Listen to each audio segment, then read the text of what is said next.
咁先嗰幾日都出過一兩套片講落雨啦，咁啊 Whippy 歸咎於打風不成啦，因為先嗰排打風唔成，所以又係咁落雨。咁啊今日22號咧就睇嚟下晝冇雨啦，天晴啦。咁啊睇翻原來上個月咧18、19號咧，其實香港係打過一次8號、9號風球嘅。咁啊 Whippy 都出咗片介紹下啦，嗰個風向啊，對我哋屋苑唔同屋苑有咩影響啦。咁今日咧想出翻個片咧跟進翻，同時咧想歸納翻入去咧不同屋苑、不同生活嘅 Part 3呢個系列入面。時時留心即學問，歡迎嚟到 Whippy 豬仔 Channel。好，首先我哋睇翻日出康城咧，不同屋苑咧，不同生活嘅系列咧。第一集咧係講露台大細噶嘛，有咩影響？咁我睇翻原來喺LP6 咧，望海嗰邊咧係有部分嘅單位咧係一個大露台嘅，咁唔係全部都細露台，因為可能單位面積大啦，咁相對於佢個露台面積咧就可以加大啲啦。咁呢度係有少少補充翻嘅。咁之前8月19號咧出一集關於講颱風啦對日出康城嘅影響啦，咁我會擺翻條 link 喺度嘅，如果大家想聽翻咧都係睇下。另外嗰陣咧，如果我聽翻咧都發現嗰陣把聲咧係好眼瞓，唔怪之咧成日都有留言咧就叫我把聲唔好咁眼瞓，同埋講得清楚啲啦。咁多謝大家嘅comment 啦，同埋 feedback 啦。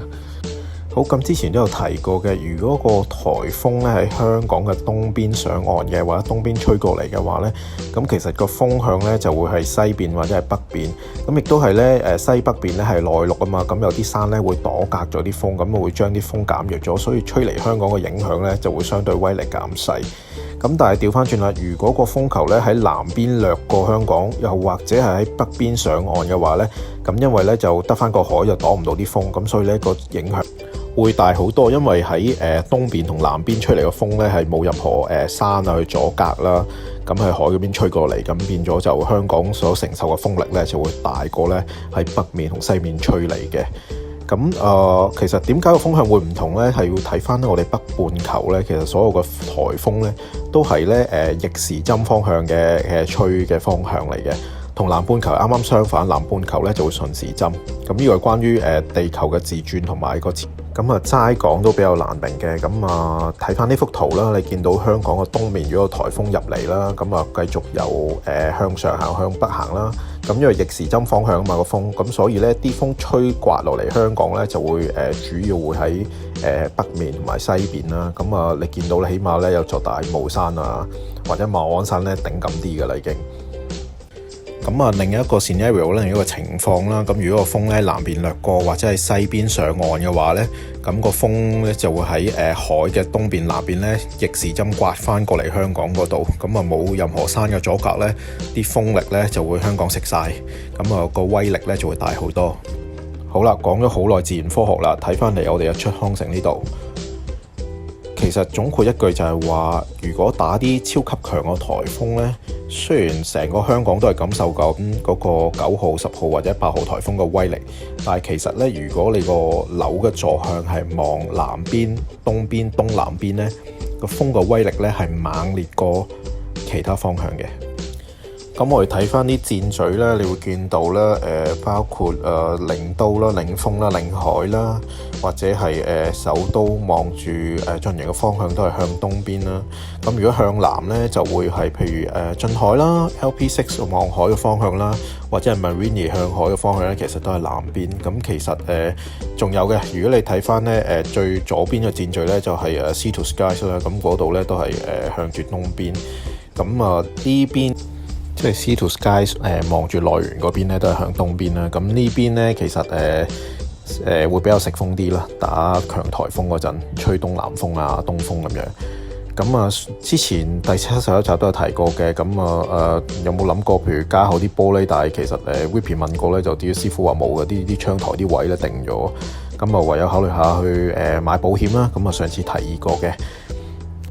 咁除咗話買保險去比較被動啲去預防之外咧，咁其實 Whippy 咧有另外一個提議嘅，啱啱諗到，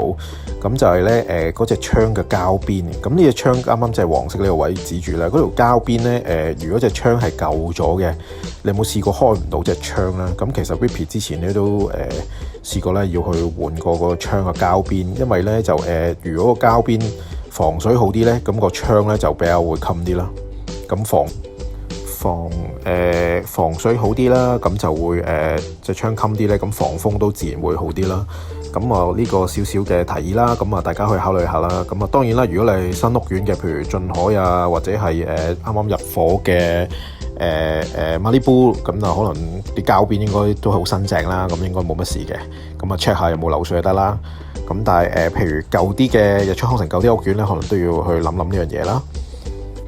咁啊，今年其實香港就應該係冇記錯話咧，係得一次咧8號9號風球嘅啫，就8月18號至19號嗰個時間啦。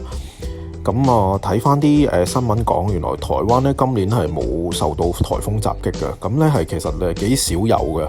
你都知啦，通常呢啲颱風咧喺呢個太平洋嗰度吹過嚟啦，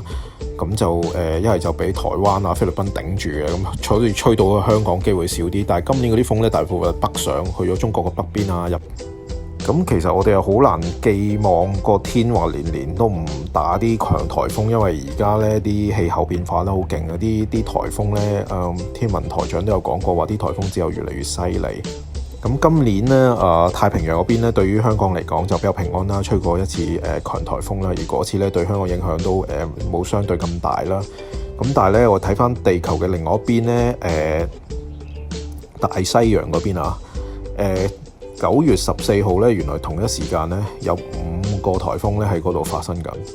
咁啊破咗紀錄嘅，自1971年嚟都係第2次歷史上係有5個颱風咧喺大西洋嗰度咧吹嚟吹去嘅。咁啊，所以預防都幾緊要嘅，咁所以咧今日 Whippy 咧都特登出咗個片咧喺呢個Part 3嗰度咧去提下俾大家啦。咁啊，大家如果有啲咩係關於防風嗰邊咧有咩提議嘅，咁啊都